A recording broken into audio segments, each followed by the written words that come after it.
China's first century of humiliation was forced upon it by colonial powers. At that point in time, the rulers of the Middle Kingdom were too arrogant to understand the situation.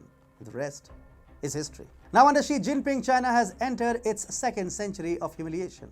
An arrogant and paranoid Xi Jinping has taken absolute control of all affairs in China. In his paranoia, he has taken one disastrous decision after another. His policies have undone all the hard work of his predecessors, be it the economy, diplomacy, or military. Xi Jinping's actions have brought humiliation for China from every direction. And now, after pursuing its claims in the South China Sea based on the farcical nine-dash-line theory, the paranoid authoritarian has earned the worst embarrassment for his country. Hi and welcome to TFI Global, the foreign affairs and geopolitical analysis arm of the TFI Media Group. I'm your host Atul Mishra, and in this video I will tell you how China has crumbled under global pressure and quit its fascination with the nine-dash-line claim. Let's begin. China, under the leadership of Xi Jinping, has attempted to control the entire South China Sea with its fictitious nine-dash-line claim. While the aggressive foreign policy approach had allowed Beijing to pursue these claims with the country at its weakest, the global pressure has now forced China to abandon its nine-dash-line theory. Beijing appears to be shifting towards a new legal theory to justify its claims in the South China Sea. Malaysian Foreign Minister Saifuddin Abdullah told reporters last week that Beijing now speaks less of the nine-dash-line and more of the four sha.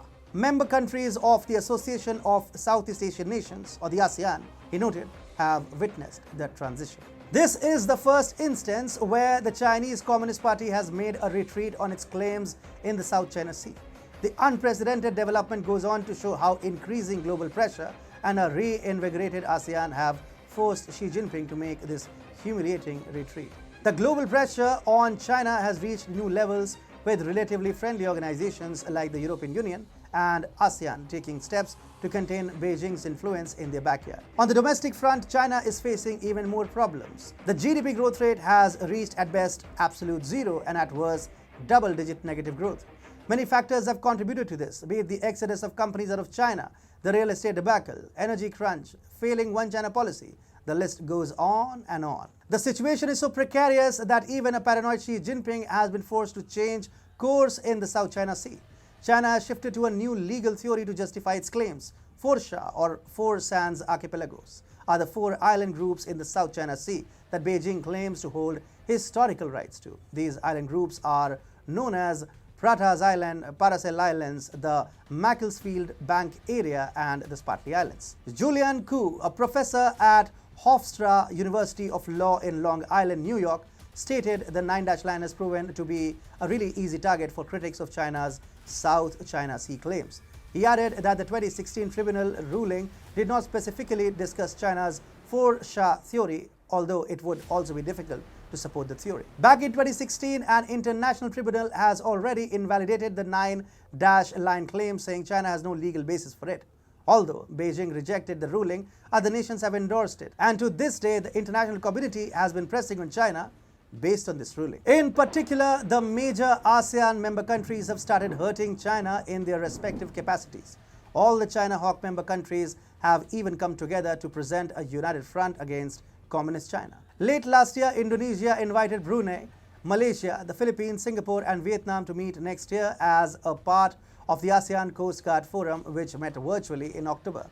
Vice Admiral An Kurnia, chief of Indonesian Maritime Security Agency Bakamala, said, "We will share experiences on how to respond in the field when we face the same disturbance," in a veiled reference to China. Indonesia is not a part of the South China Sea disputes, but Beijing says its nine-dash-line covers the exclusive economic zone of Indonesia's Natuna Islands. In addition to this, Malaysia and the Philippines both share contentious South China Sea disputes with China. Now, all these countries in their respective capacities are collaborating with countries like Russia, South Korea, Japan, and India to stand firm in the face of Xi Jinping's bullying tactics. All these developments have made Xi Jinping scared to the core. He is not confident if the PLA and CCP will be able to hold ground and support the claims in the South China Sea. Now, out of desperation, China has entirely shifted its approach. It has given up on the nine-dash-line and has come up with an equally baseless four sha claim. Xi Jinping and the CCP have made this retreat in hopes of consolidating their strategic claims in the South China Sea. But replacing one fictional claim with another does not make it real. And in the end, all these claims will fall like a house of cards.